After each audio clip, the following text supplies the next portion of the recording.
sou a Anitta, nós somos do grupo 9 e a gente vai apresentar sobre o Marco Civil da Internet. Ok, então vamos falar agora da lei em si. Vamos lá, os objetivos da lei são estabelecer os princípios, garantias, direitos e deveres para os internet do Brasil e delegar a atuação da União, Estados e municípios em relação a essas leis. Ou seja, a lei ela surgiu da necessidade que ainda não havia nada que fazer em relação a crimes, direitos e coisas na internet, que era algo novo até então. A lei surgiu realmente dessa necessidade de estender os direitos que nós já tínhamos e deixar eles bem especificados para o uso da internet. Então, no artigo 3º, eles vão falar quais são os princípios da lei. A primeira é a garantia da liberdade de expressão, a comunicação e manifestação de pensamentos nos termos da Constituição Federal. Ou seja, a gente está estendendo os direitos de liberdade de expressão que já estão na Constituição Federal.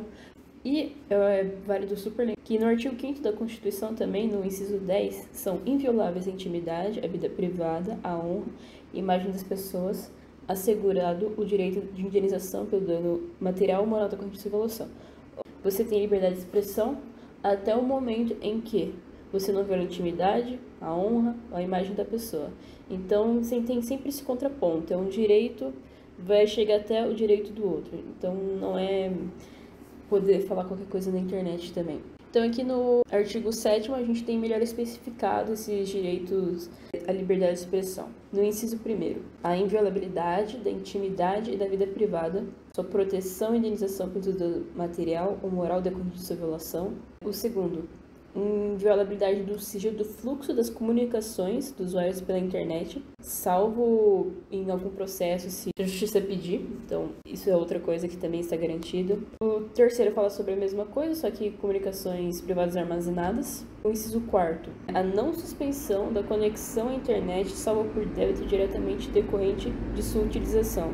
Então, a menos que a pessoa não tenha pago o serviço de internet, não poderá haver suspensão da conexão e deve haver a manutenção da qualidade contratada da conexão à internet. No primeiro mês de internet tinha a velocidade, a banda é exatamente a que você comprou e depois caiu, isso aí também está ferindo esse direito do inciso 5º. Vamos lá, o inciso 6º se trata de informações claras e completas, constantes, dos contratos de prestação de serviços, com detalhamento sobre o regime de proteção, os registros de conexão e os registros de acesso a aplicações de internet, bem como sobre práticas de gerenciamento de rede possa afetar sua qualidade. Deve ser extremamente transparente os contratos de serviços de internet para o contratante. O inciso 7º agora, o não fornecimento a terceiros de seus dados pessoais, inclusive registros de conexão e de acesso à aplicação de internet, salvo mediante conhecimento livre, expresso e informado nas hipóteses previstas de leis. Os dados do usuário da internet em determinado site ou o provedor de internet não podem ser fornecidos a terceiros, não podem ser vendidos, a menos que dentro do contrato seja extremamente expresso sobre que essas informações pessoais vão ser dadas e então o tal usuário tenha aprovado isso. Vamos lá agora para o inciso 8º. Se trata também sobre a mesma coisa, que é informações claras e completas sobre coleta, uso, armazenamento e tratamento e proteção dos seus dados pessoais, que somente serão utilizados para finais que justifiquem sobre o uso, mas eles têm que estar destacados. 10º, a exclusão definitiva de dados pessoais que tiver fornecido a determinada aplicação da internet e seu requerimento ao término da relação entre as partes, salvadas as hipóteses de guarda obrigatória de registros previstas nessa lei que se dispõe sobre a proteção de dados pessoais. Ok, então aqui fala que assim que você terminar por um contrato, etc., com um aplicativo ou que seja, deve ser excluído os dados pessoais desse cliente, menos outro artigo aqui, ele fala que alguns dados devem ser mantidos por 6 meses por motivos de caso a justiça precise, eles dão esses 6 meses que devem ser guardados para só depois você poder excluir, mas daí é um caso mais específico. 11º é publicidade e clareza das eventuais políticas de uso dos provedores de conexão à internet e de aplicações de internet.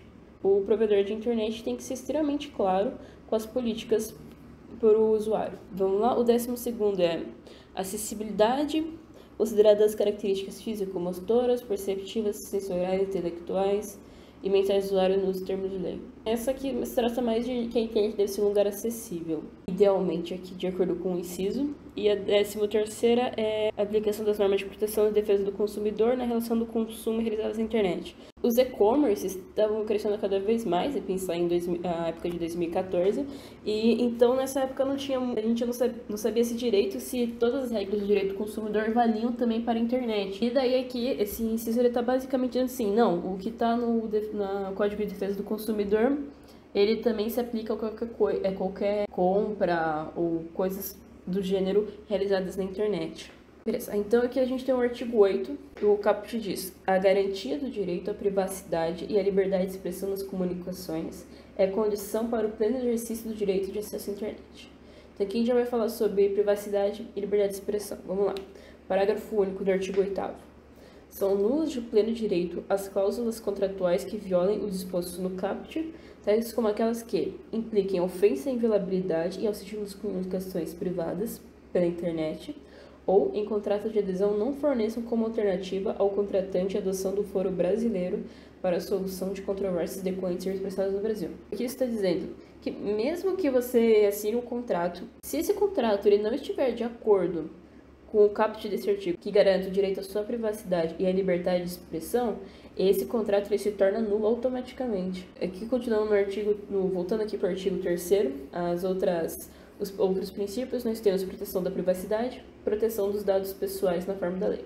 Isso foi também um pouquinho tratado no artigo 7º, que a gente acabou de ver, mas a gente vai ver aqui um pouquinho mais a fundo. E aqui diz que e aqui um pouquinho para diferenciar a proteção da privacidade e a proteção de dados, que parece um pouco confuso, a gente tem que a proteção de dados visa proteger tanto indivíduos identificados quanto identificáveis, enquanto a privacidade se preocupa com indivíduos já identificados. Mas o que isso significa, um indivíduo já identificado?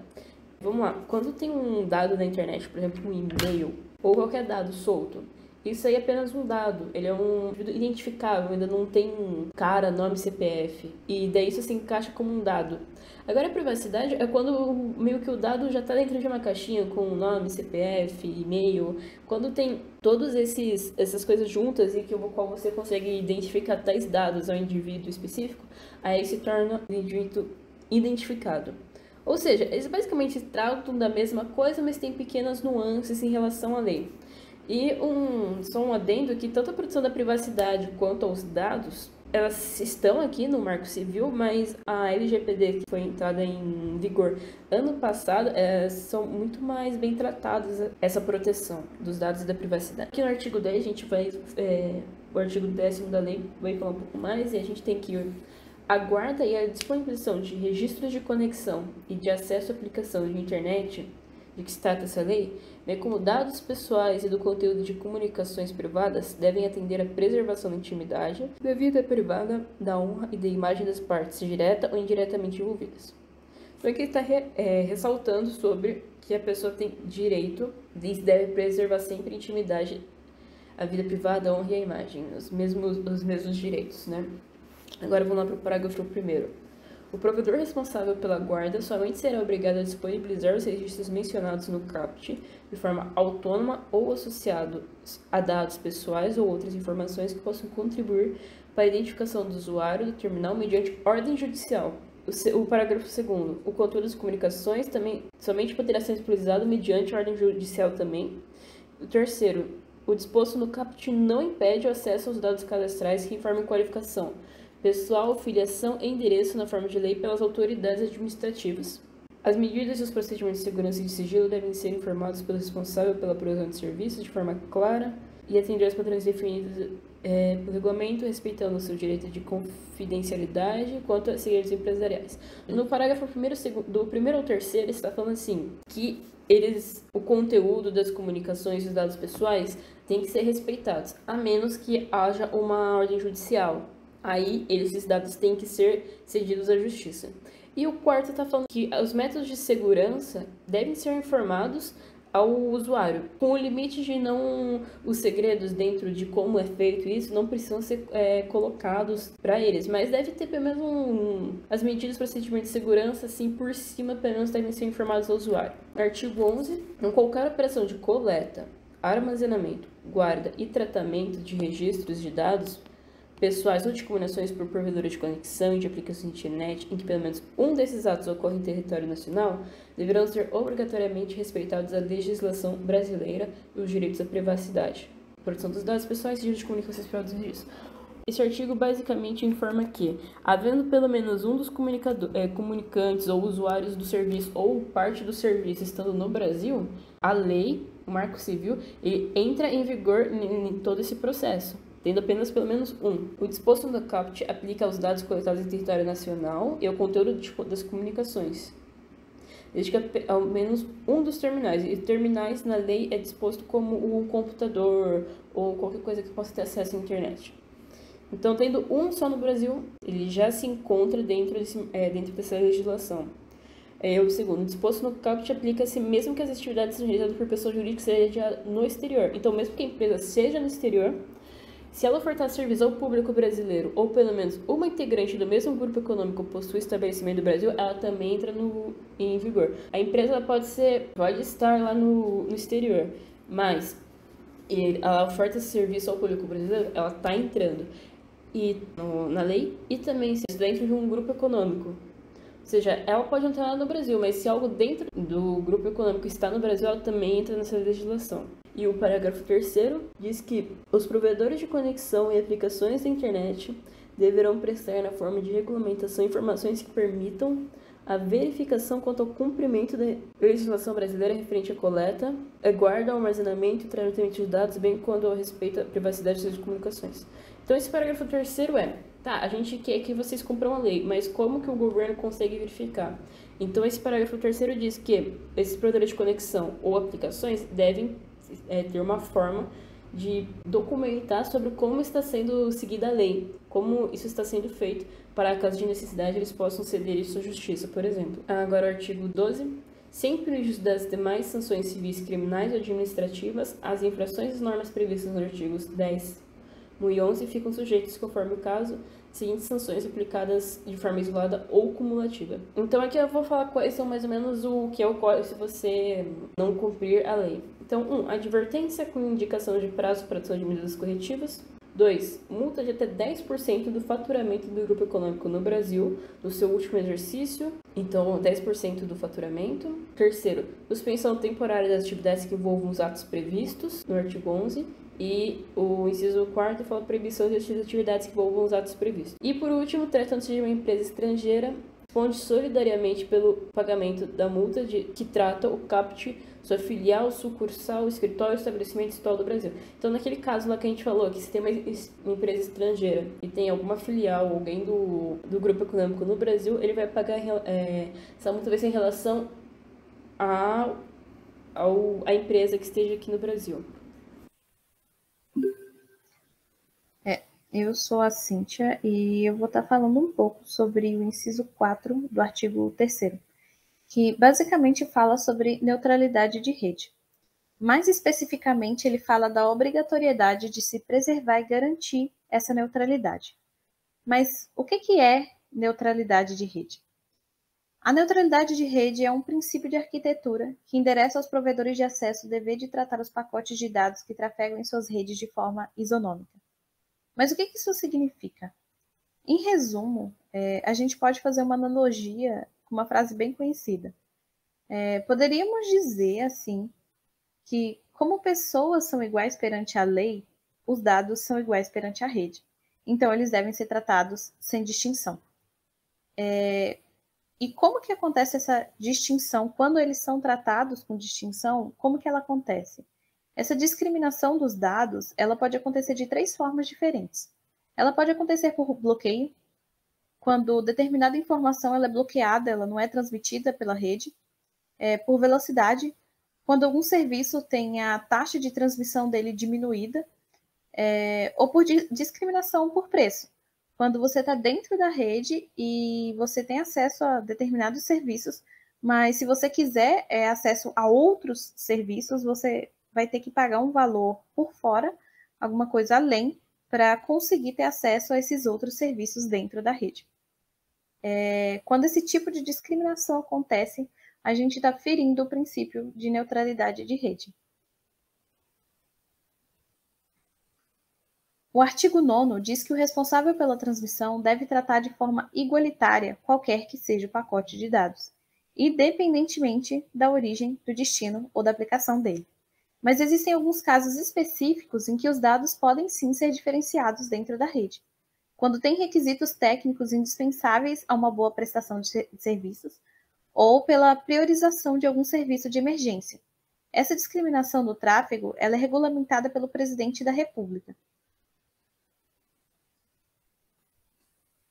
Na hipótese de haver degradação, algum tipo de degradação de tráfego, degradação de dados, do tráfego de dados, o responsável pelo tráfego, ele não pode causar danos aos usuários, ele tem que agir de forma proporcional, transparente e isonômica, ele tem que informar previamente ao usuário, de forma transparente e clara, sobre os métodos de gerenciamento de tráfego e também os relacionados à segurança de rede.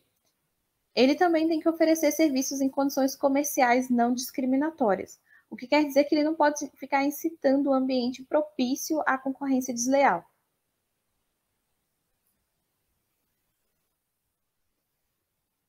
Um outro parágrafo importante, o terceiro, ele garante que mesmo que a conexão seja paga ou que a conexão seja gratuita, fique proibido o bloqueio, o monitoramento, o filtro ou a análise de conteúdo dos pacotes de dados.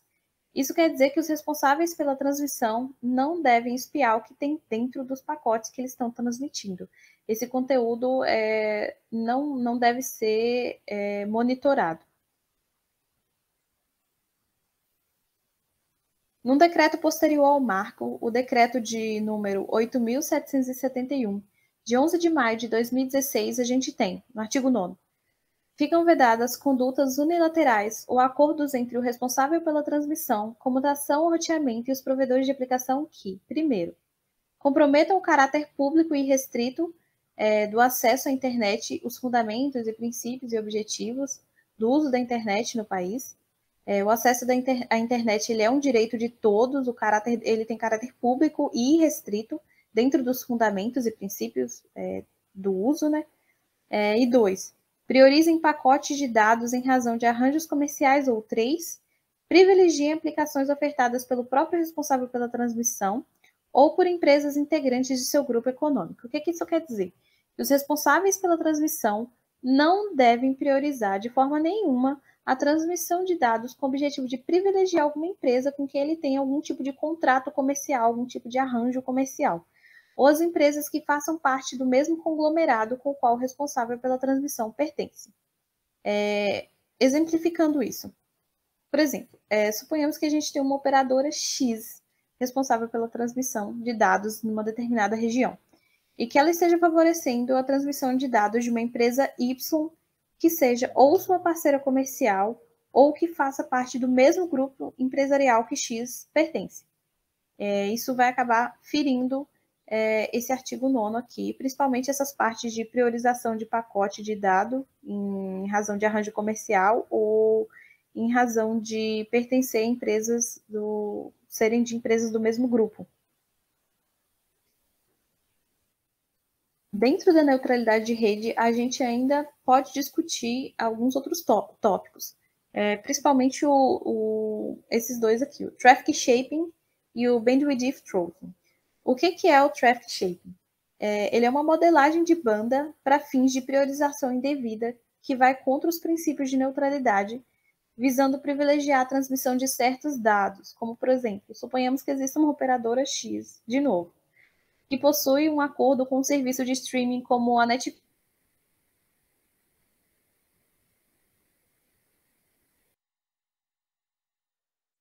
O vídeo carrega, a legenda muda bonitinho, ele consegue fazer tudo.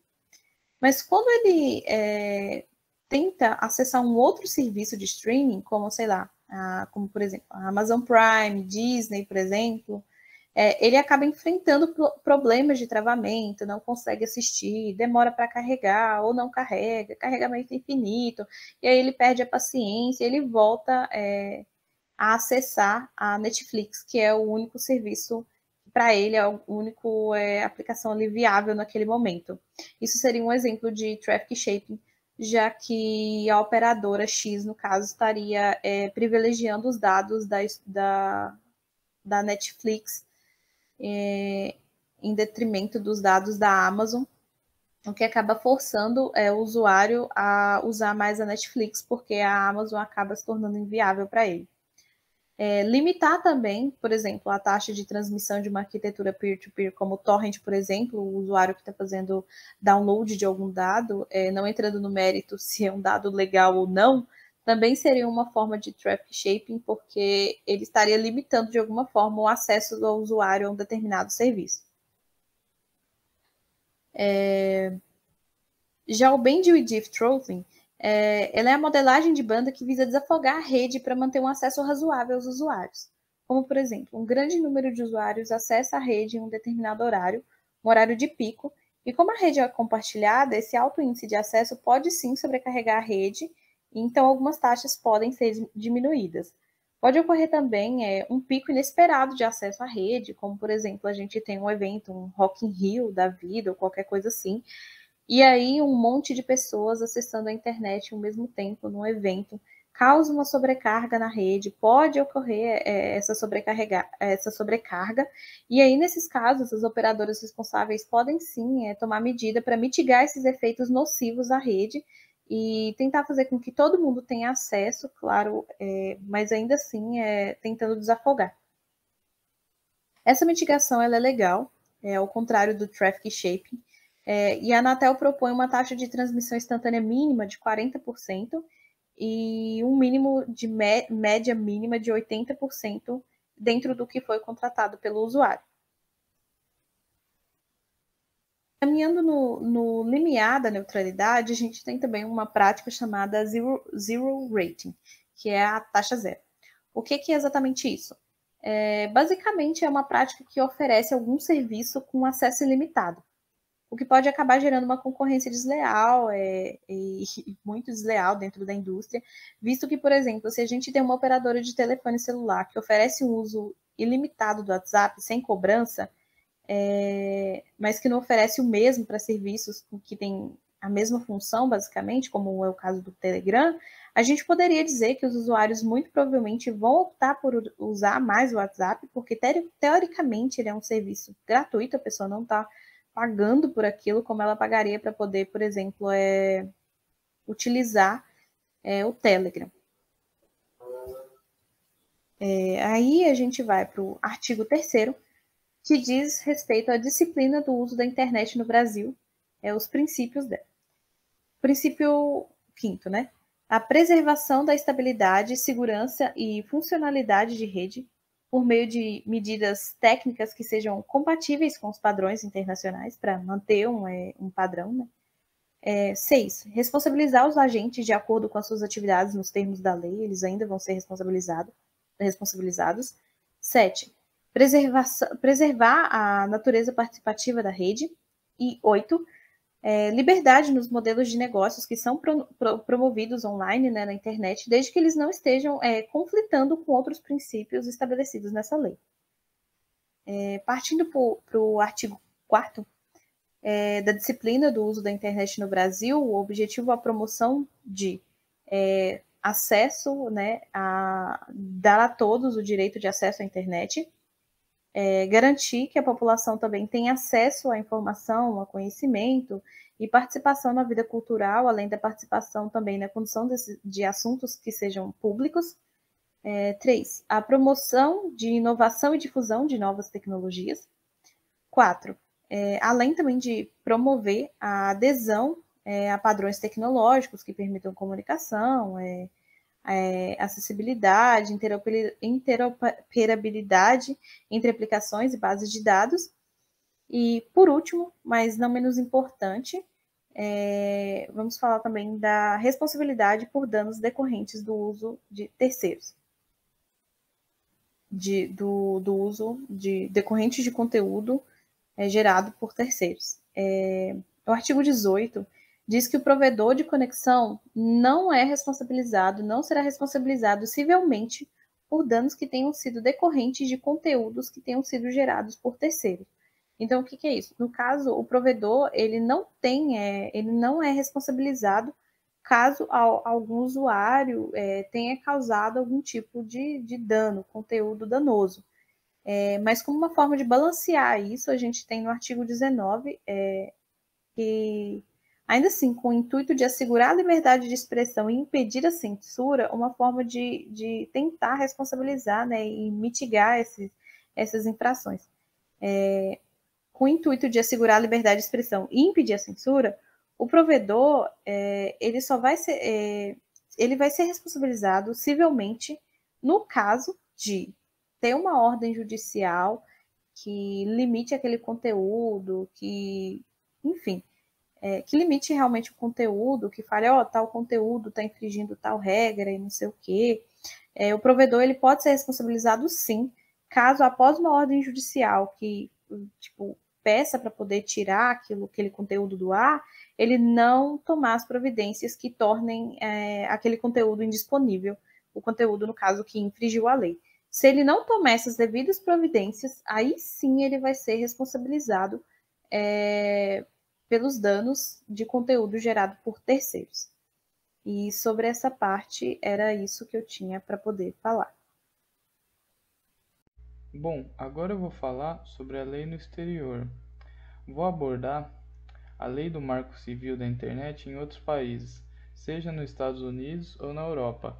Mesmo que esses países não tenham a lei exatamente igual à brasileira, eu vou abordar as particularidades de cada uma e as diferenças para a lei brasileira.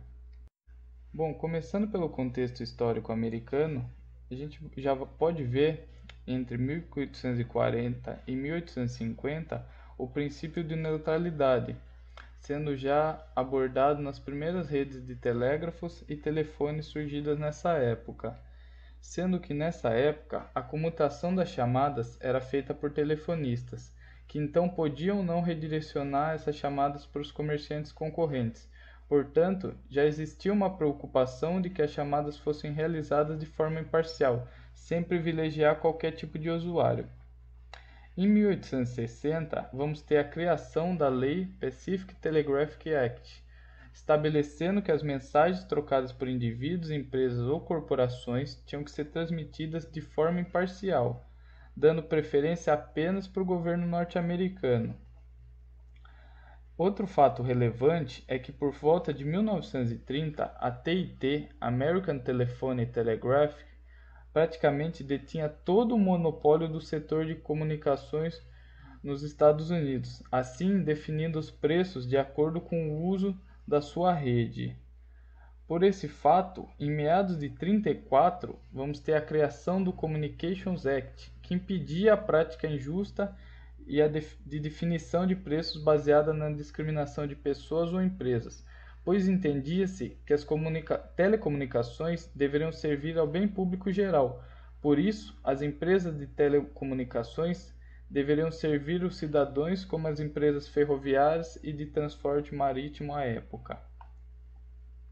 Assim, podemos chegar na lei dos Estados Unidos atual. Em 3 de abril de 2015, a FCC, Comissão Federal de Comunicações, seria semelhante à Anatel no Brasil, publicou uma regra definitiva sobre a neutralidade de rede, tendo assim os principais pontos: proibiu o bloqueio, aceleração ou priorização paga de pacote de dados, impediu os provedores de banda larga de interferirem ou prejudicarem injustificadamente os consumidores e os provedores de acesso locais ao acessar a internet, e promover a maior transparência nas práticas de gerenciamento e desempenho da rede e dos termos comerciais de prestações de serviços para acesso à internet de banda larga, seja ela cabeada ou por radiofrequência. Vale destacar também que essa lei é publicada no governo Obama. Mais à frente a gente vai ver essa importância quando formos falar sobre as mudanças na lei. Bom, chegando então nas mudanças, vamos ter que a Comissão Federal de Comunicações no governo Donald Trump, por pressões de grandes empresas, aprova em dezembro de 2017 uma lei que vai pôr fim à neutralidade. Assim, os provedores vão poder bloquear ou diminuir a velocidade de acesso de qualquer site, inclusive os de veículos de imprensa ou de plataformas de vídeo.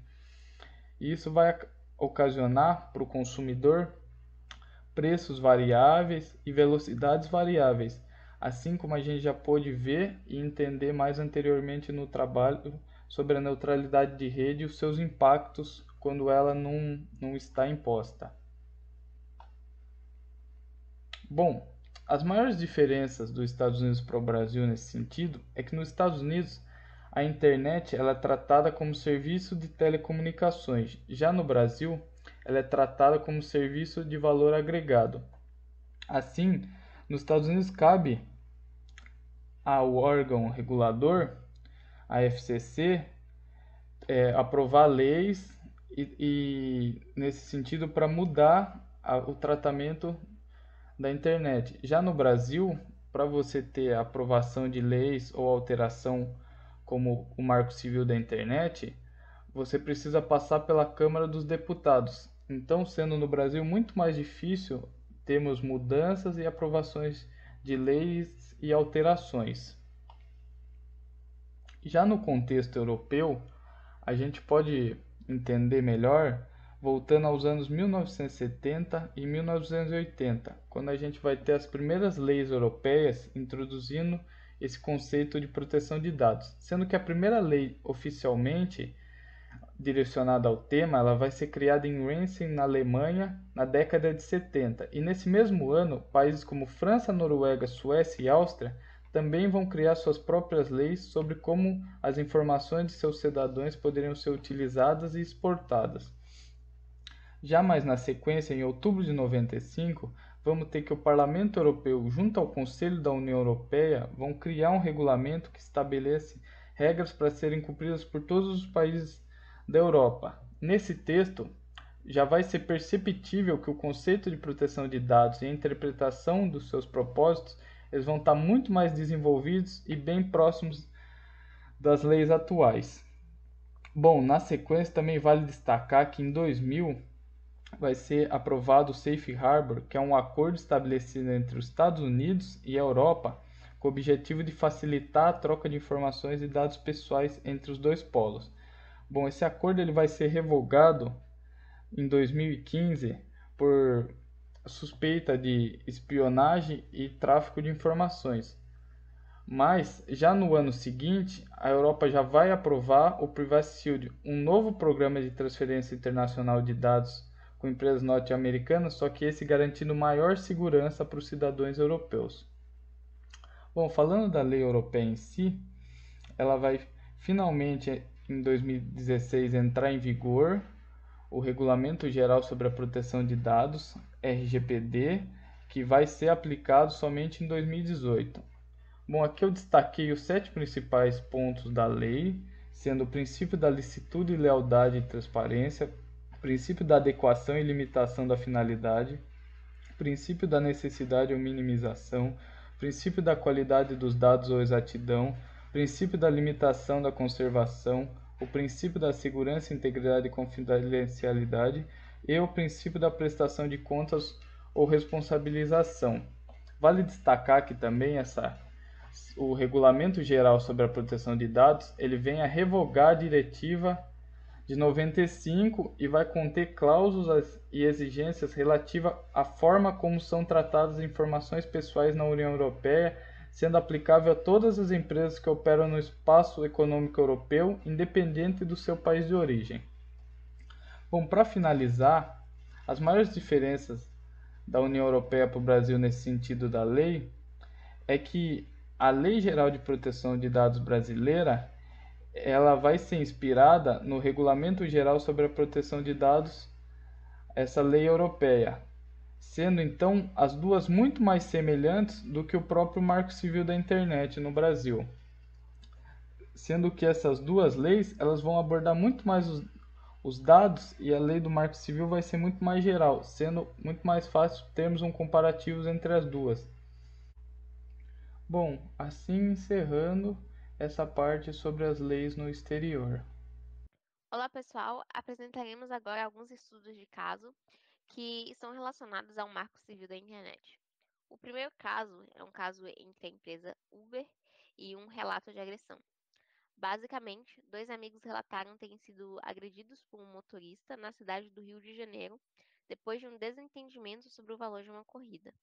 O aplicativo mostrou um valor de R$ 7 para os passageiros, mas o motorista disse que esse valor era baixo e quis cobrar R$ 45. E tanto o rapaz quanto a moça, que eram os passageiros nessa questão, apanharam e precisaram de atendimento médico.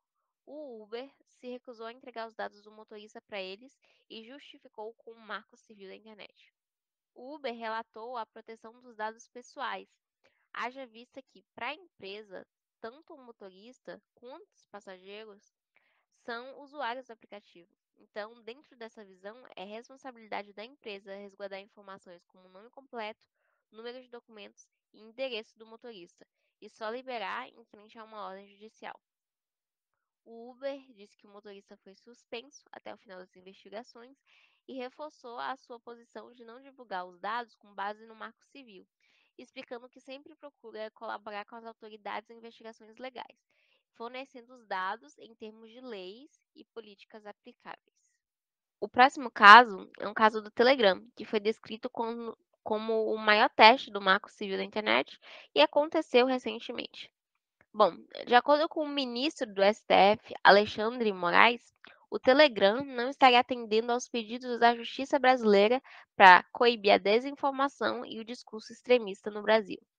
Moraes pediu ordens para derrubar a conta do youtuber e blogueiro Alan dos Santos em uma postagem considerada falsa do próprio presidente da República, Jair Bolsonaro. O CEO do Telegram, em uma mensagem no próprio aplicativo, respondeu alegando que as tentativas de contato da justiça brasileira com a plataforma tenham caído em e-mails que não foram vistos, e anunciou que ia tomar medidas necessárias para sanar o problema, no qual ele cumpriu as medidas que Moraes requisitou e fez o Moraes derrubar sua própria decisão, no qual o aplicativo continua em voga aqui dentro do país. A publicação do presidente Jair Bolsonaro foi retirada do ar, a conta do blogueiro Alan dos Santos foi bloqueada e ele teve seus metadados enviados a investigadores brasileiros. Bolsonaro teria afirmado que a decisão de Moraes não encontra nenhum amparo no Marco Civil da internet e em nenhum dispositivo da Constituição.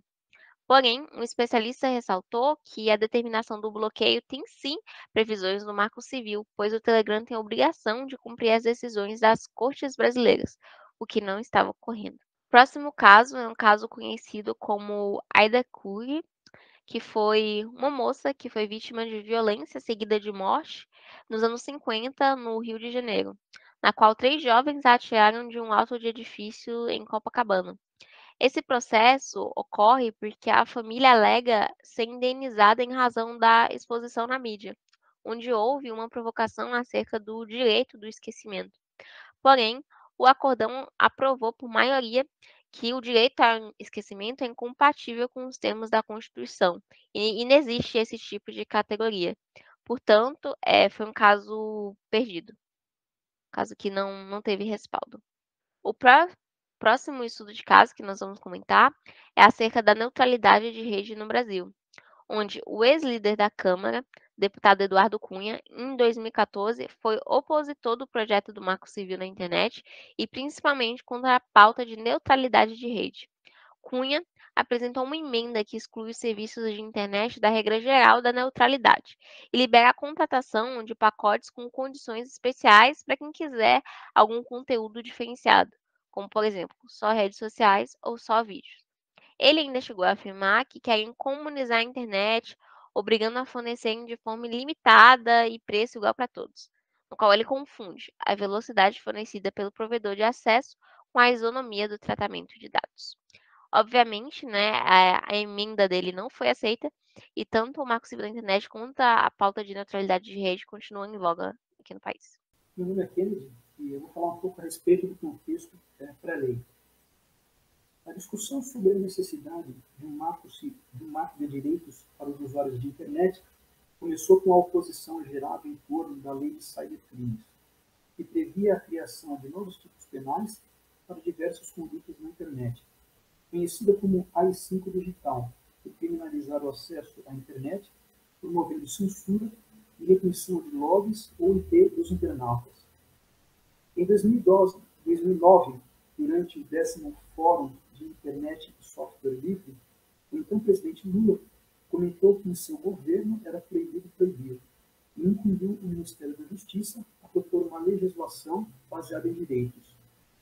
A partir de então, a Secretaria de Assuntos Legislativos do Ministério da Justiça optou por fazer uma consulta pela internet para embasar a redação do anteprojeto de lei, que foi elaborado de forma inovadora, utilizando a plataforma culturadigital.br do Ministério da Cultura, que facilitou bastante os trabalhos e resultou na minuta do anteprojeto, finalizado em junho de 2010.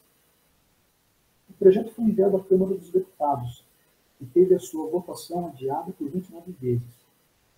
Em 8 de julho de 2013, após Edward Snowden revelar que as comunicações do governo eram alvo de espionagem, a presidenta Dilma Rousseff e a ministra das Relações Institucionais, Iberê Salvati, ressaltaram a gravidade do problema e a necessidade urgente de aprovação do Marco Civil da Internet, publicando uma mensagem de urgência no Diário Oficial da União.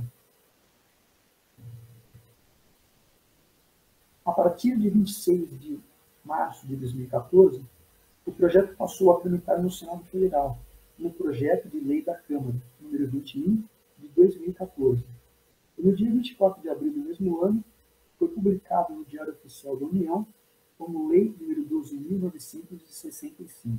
Após a publicação da lei, um dos temas de maior discussão a respeito do Marco Civil é sobre a concretização da lei na prática, ou seja, embora a lei verse sobre a neutralidade da rede, por exemplo, não há um monitoramento para aferir o seu cumprimento ou descumprimento.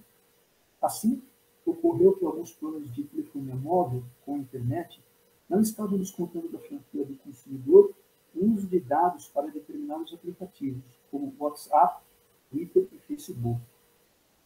Além disso, existem dezenas de projetos de lei que pretendem mudar o texto em vigor. A maioria trata de limites para franquias sobre o uso da internet no âmbito das residências. O segundo tema mais tratado nos projetos é a regulamentação da suspensão ou bloqueio de aplicativos.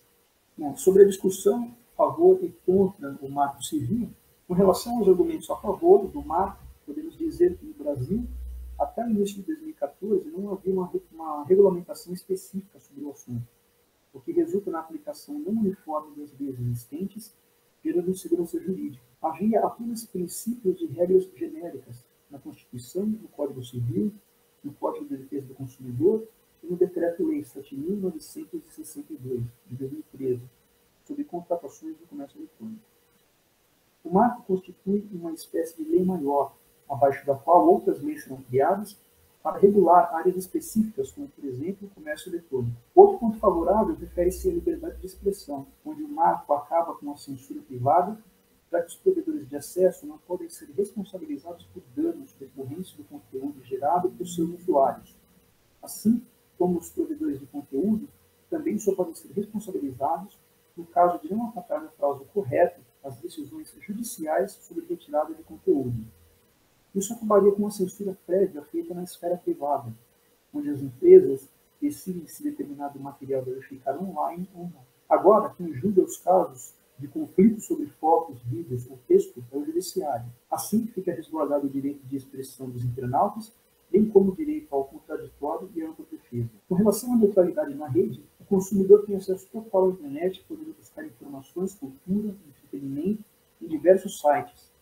Caso houvesse restrição na navegação, como querem as empresas, o usuário estaria sujeito aos sites oferecidos pelo provedor de acesso, poderia levar a uma possível alienação do usuário, já que ele estaria navegando de acordo com o desejo da empresa que lhe oferece o plano. Além disso, a proibição de fazer distinções no tráfego de dados, conteúdo, origem, destino ou serviço, possibilita a expansão dos serviços, a concorrência saudável entre os provedores, bem como a igualdade de navegação na rede. Outro aspecto interessante do marco refere-se à espionagem eletrônica. No texto anterior, havia um artigo que pretendia obrigar as empresas estrangeiras a instalar o data center no Brasil, para armazenamento de dados em território nacional, sujeitando as empresas às leis nacionais. Isso levaria a um custo extremamente elevado e possivelmente provocaria uma debandada das empresas estrangeiras que prestam serviços no Brasil, dificultando a inovação, reduzindo investimentos estrangeiros, além de deixar o usuário brasileiro sem opções.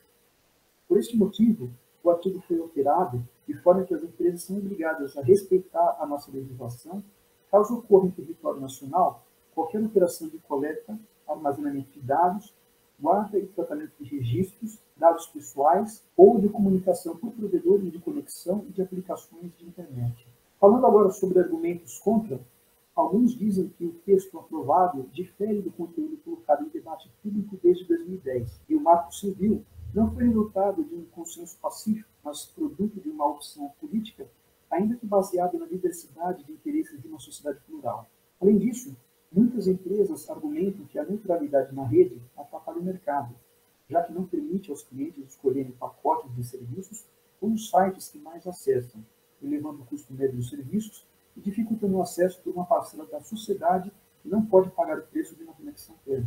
Já a Polícia Federal e o Ministério Público dizem que há garantia de alguns direitos em troca da perda de outros, e argumentam que o marco concede um valor absoluto à liberdade de expressão, e compromete o direito à segurança, o de resposta e indenização por dano moral, material e à imagem, a vedação do anonimato e a inviolabilidade da honra e da imagem das pessoas, já que medida judicial leva tempo, no melhor das hipóteses, 3 dias para ser deferido, enquanto o conteúdo nocivo se espalha em minutos. As polícias civil e federal e o Ministério Público também defendem que o prazo para a guarda dos logs deveria ser maior, visando assegurar a inviolabilidade da honra das pessoas, já que o prazo prescricional para as ações de reparação civil é de 3 anos, e o marco fixa este prazo em 1 ano. Além disso, a obrigação se refere apenas a pessoas jurídicas que exercem atividade profissional e com fins econômicos, o que poderia impossibilitar a investigação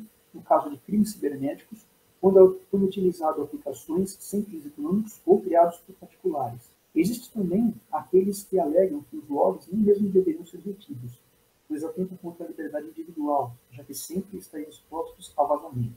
Quanto à rastreabilidade, quem faz este tipo de crítica alega que a guarda dos logs e a retirada de conteúdo fere o acesso à informação e serve apenas aos interesses de lobistas da indústria dos direitos autorais e das empresas de telecomunicações, que seriam indústrias obsoletas fundamentadas no monopólio da informação. Além disso, a retirada de conteúdo é um mecanismo que mata a liberdade de expressão e permite que websites de protesto, como Greenpeace, por exemplo, sejam sufocados pela indústria do petróleo, contra a qual lutam em defesa do meio ambiente. Finalmente, o Ministério Público acredita que a regulação da responsabilidade dos intermediários coloca em risco excessivo os direitos do consumidor, a privacidade da pessoa, a proteção integral da criança e do adolescente e a dignidade da pessoa humana, pois os provedores respondem apenas por retirar o conteúdo no prazo estipulado pela lei, enquanto o artigo 942 do Código Civil estabelece responsabilidade solidária, que é um critério mais rigoroso, havendo, portanto, uma diminuição da proteção aos usuários da internet. Aqui está a biografia utilizada no nosso projeto. Eu finalizo aqui. Muito obrigado pela atenção.